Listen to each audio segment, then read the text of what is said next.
శ్రీమాత్రే నమ. శ్రీ గురుభ్యో నమ. ప్రేక్షకులకు విశ్వావసు నామ సంవత్సర ఉగాది శుభాకాంక్షలు. ధ్యానం వందే శంభౌమాపతిం సురగురుం వందే జగత్కారణం వందే పన్నగభూషణం మృగధరం వందే పశూనాం పతిం వందే సూర్యశశాంగమన్యనయనం వందే ముకుందప్రియం వందే భక్తజనాశ్రయం చ వరదం వందే శివం శంకరం. ముందుగా విశ్వావసు నామ సంవత్సరంలో మేషరాశి నుండి మీనరాశి వరకు ద్వాదశ రాశుల వాళ్ళకి ఈ కొత్త సంవత్సరం ఏప్రిల్ మాసంలో ఏ విధంగా ఉందో ఇప్పుడు చూసుకుందాం. ఇప్పుడు సింహరాశి. ఈ సింహరాశి వాళ్ళకి ప్రధానంగా షష్టగ్రహ కూటమి అష్టమ భావంలో ఏర్పడబోతూ ఉన్నది. ఈ విశ్వావసు నామ సంవత్సరంలో సహజంగా అష్టమ స్థానం ఎవరికైనా సరే ఇబ్బంది పెట్టేటువంటి స్థానం.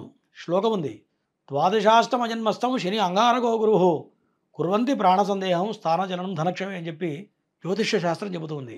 గురుడు కానీ మరి శని కానీ రాహువు కానీ అష్టమ స్థానంలో ఉన్నట్లయితే ఖచ్చితంగా కుర్వంతి ప్రాణ సందేహం అంటే ఎటువంటి స్థానాన్ని తీసుకెళ్తుందా అంటే ఈ బ్రతికెందుకు రా బాబు చచ్చిపోదాం అనేటువంటి స్థానానికి తీసుకెళ్తాడ.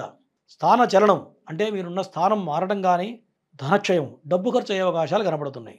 ఇదే సమయంలో సింహరాశి వాళ్ళకి ఇంకొక ఆనందకరమైన వార్త ఏంటయ్యా అంటే ఇంకో విశేషం ఏంటయ్యా అంటే ఈ సింహరాశి వాళ్ళకి లగ్నాధిపతి అయినటువంటి రవి భాగ్యస్థానంలో ఉచ్చస్థితిలో ఉన్నాడు. అంటే చాలామంది వ్యక్తులకి ఈ అష్టమ భావం దెబ్బతింటం వల్ల చేస్తున్న ఉద్యోగాలు అకారణంగా మానివేయటం కానీ అకారణంగా తీసివేయటం కానీ లేదు వీళ్ళకి నచ్చక చేస్తున్న ఉద్యోగం నచ్చక రిజైన్ చేసి వచ్చేటువంటి ఫలితాలు కనపడుతూ ఉంటాయి సహజంగా.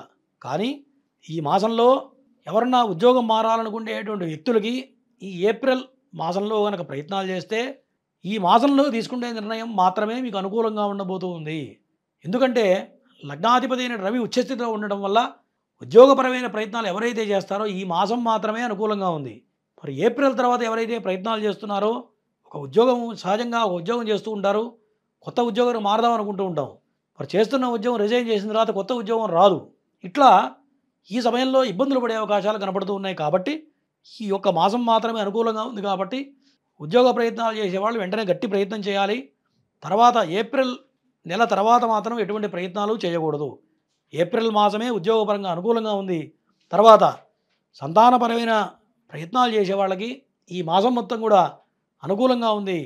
ఎందుకంటే గురుగ్రహం మరి దశమంలో ఉన్నాడు.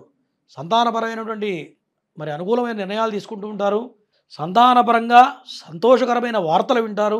అట్లాగే ఆరోగ్యపరంగా పిల్లలకి కొంత అనారోగ్యం సూచిస్తూ ఉంది. ఎందుకంటే పంచమ అష్టమాధిపతి అయినటువంటి గురుడు శత్రుక్షేత్రంలో పట్టడం వల్ల పిల్లలకు అనారోగ్య సూచనలు కనపడుతూ ఉన్నాయి. పిల్లల విషయంలో కొంత జాగ్రత్త అవసరం. తర్వాత ధనం వస్తుంది కానీ ఖర్చు ఎక్కువ అవుతుంది. కాబట్టి ఇక్కడి నుంచి రాబోయే 3 సంవత్సరాల పాటు ఫైనాన్షియల్గా చాలా జాగ్రత్తగా ఉండాలి. ఈ యొక్క మాసంలో మీరు ఏదైతే కొత్త కొత్త నిర్ణయాలు తీసుకుంటారో, ఎవరైతే కొత్త కొత్త వ్యాపారాలు చేయాలనుకుంటారో వాళ్ళు మాత్రం ఈ మాసం నుంచి కూడా ఎటువంటి ప్రయత్నాలు చేయకూడదు. ఎందుకంటే శని అష్టమంలో ఉండటం, షష్టగ్రహ కూటమి ఏర్పడటం వల్ల ఈ 3 మాసాల్లో మీరు ఏదైతే కొత్త కొత్త వ్యవహారాలు కానీ కొత్త కొత్త వ్యాపారాలు కానీ ప్రారంభం చేస్తారో మీరు వేసేటువంటి అడుగులు మొత్తం కూడా వ్యతిరేకంగా పడుతూ ఉంటాయి. ఈ సమయంలో ఎవరు కూడా కొత్త వ్యాపారాలు చేయకూడదు. ఎట్లా ఆలోచించాలంటే తిండి బట్ట గడిస్తే చాలని ఆలోచించాలి తప్ప ఏదో అద్భుతాలు చేద్దామని కానీ కొత్త కొత్త వ్యాపారాలు చేద్దామని మాత్రం నిర్ణయాలు తీసుకోకూడదు. ఈ అష్టమ స్థానంలో శని ప్రభావం చేత ఉన్నంతవరకు సంతోషంగా ఉండడమే అనేది ప్రధానంగా చెప్పదగ్గ సూచన. మరి ఈ సింహరాశి వాళ్ళకి ఎవరైతే స్వగృహ ప్రాప్తి కోసం ప్రయత్నాలు చేస్తున్నారో ఖచ్చితంగా ఈ సమయంలో సొంత ఇంటి ప్రయత్నాలు చేయాలి. ఎందుకంటే శని బలంగా ఉన్నప్పుడు, శని దోషప్రదంగా ఉన్నప్పుడు ఖచ్చితంగా కొత్త కొత్త ఇన్వెస్ట్మెంట్స్ చేయకూడదు. ఇందాక చెప్పుకున్నాం. మీ దగ్గర ఏదైతే హ్యాండ్ ఫ్రీగా డబ్బు ఉందో ఆ డబ్బును తీసుకెళ్ళి ఏదైనా ఒక స్థలం కొనటం కానీ ఒక ఇల్లు కొనటం కానీ ప్రయత్నం చేయడం వల్ల డబ్బు అక్కడ బ్లాక్ అయిపోతుంది. ఎందుకంటే శని సమయంలో సహజంగానే ఫైనాన్షియల్గా ఇబ్బందులు ఎదురవుతాయి. మరి ఇల్లు కట్టి చూడు, పెళ్లి చేసి చూడు శాస్త్రం ఉంది. ఖచ్చితంగా ఇంటి ప్రయత్నం చేస్తే మంచి అనుకూలంగా ఉంటుంది. సమయం వ్యతిరేకతతో పాటు కొంత అనుకూలంగా ఉంది. ఏంటి అనుకూలం అంటే ధనాధిపతి ఉచ్చస్థితిలో ఉండడం కొంత అనుకూలం. తర్వాత మరి భాగ్యాధిపతి రవి కూడా దశమంలో ఉండడం కొంత అనుకూలం. ఇంకోటి ఏంటయ్యా అంటే తృతీయాధిపతి అయినటువంటి శుక్రుడు మరి అష్టమ భావంలో ఉండడం కూడా కొంత అనుకూలమైనటువంటి ప్రయత్నాలు చేయడం వల్ల మంచి మంచి ప్రయత్నాలు స్వగృహ ప్రాప్తి కోసం ప్రయత్నాలు చేయడం వల్ల ఖచ్చితంగా ఇవన్నీ కూడా అనుకూలంగా సంప్రాప్తం అవుతాయి. స్వగృహ ప్రాప్తి కనపడుతుంది కాబట్టి ఈ మాసంలో ఖచ్చితంగా ప్రయత్నం చేయండి, అనుకూలంగా ఉంటుంది. మరి డబ్బు అనేది స్థిరాస్తి మీద పెట్టడం వల్ల ఈ 3 సంవత్సరాలు ఇబ్బందులు పడ్డా ఆఫ్టర్ 3 ఇయర్స్ తర్వాత శని ప్రభావం ఎప్పుడైతే తొలగిపోతుందో ఈ పెట్టిన ఇన్వెస్ట్మెంట్ ఏదైతే ఉందో 10 రెట్లు మీకు చేతికి అందుతుంది. అట్లా కాకుండా ఏదో కొత్త వ్యాపారం చేద్దామనో, లేకపోతే షేర్ మార్కెట్లో పెడదామనో, లేకపోతే ఎవడో సహజంగా మనం టైం బాగున్నప్పుడు ఎవడైనా సరే ఆశ పెడతాడు. ఆశ పడ్డామంటే కనుక మీరు మొత్తం మోసపోవడం జరుగుతుంది సింహరాశి వాళ్ళకి. కాబట్టి ఎవరిని కూడా నమ్మి మోసపోకూడదనే ప్రధానంగా చెప్పదగ్గ సూచన. డబ్బు మాత్రం స్థిరాస్తుల మీదే పెట్టాలి. ఎవరిని నమ్మి సొంత అన్నదమ్ములు కానీ ఎవరిని కూడా నమ్మకుండా ఉండడం అనేది ప్రధానంగా చెప్పదగ్గ సూచన సింహరాశి వాళ్ళకి. మరి ఈ సింహరాశి వాళ్ళకి అష్టమంలో రాహు ఉన్నాడు. అష్టమ రాహు విపరీతమైన రాజయోగాన్ని ఇస్తాడు కాబట్టి విదేశీ ప్రయత్నాలు చేసే వాళ్ళకి కానీ, తర్వాత సినీ రంగ ప్రముఖులకు కానీ, రాజకీయ రంగ ప్రముఖులకు కానీ అష్టమ రాహువు చాలా అద్భుతంగా పనిచేస్తాడు. మంచి అధికారాన్ని ఇస్తాడు. తర్వాత విదేశీ ప్రయత్నాలు ఎవరైతే చేస్తున్నారో మరి విద్యార్థులు కూడా విదేశీ విద్య కోసం వీసా ప్రయత్నాలు చేస్తారో అవన్నీ కూడా సఫలీకృతం అవుతాయి. విదేశాల్లో ఉద్యోగ ప్రయత్నాలు కానీ కొంత వ్యతిరేకంగా కనపడుతుంది.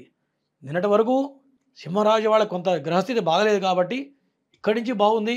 విదేశాల్లో కూడా ఇక్కడి నుంచి ఏప్రిల్ మాసం తర్వాత అనుకూలంగా కనపడుతుంది విదేశాల్లో ఉండే వాళ్ళకి. మరి ఈ సింహరాశి వాళ్ళకి ఈ చెడు ఫలితాలు తొలగిపోయి సత్ఫలితాలు రావాలి అంటే ప్రధానంగా దుర్గాదేవి ఆరాధన.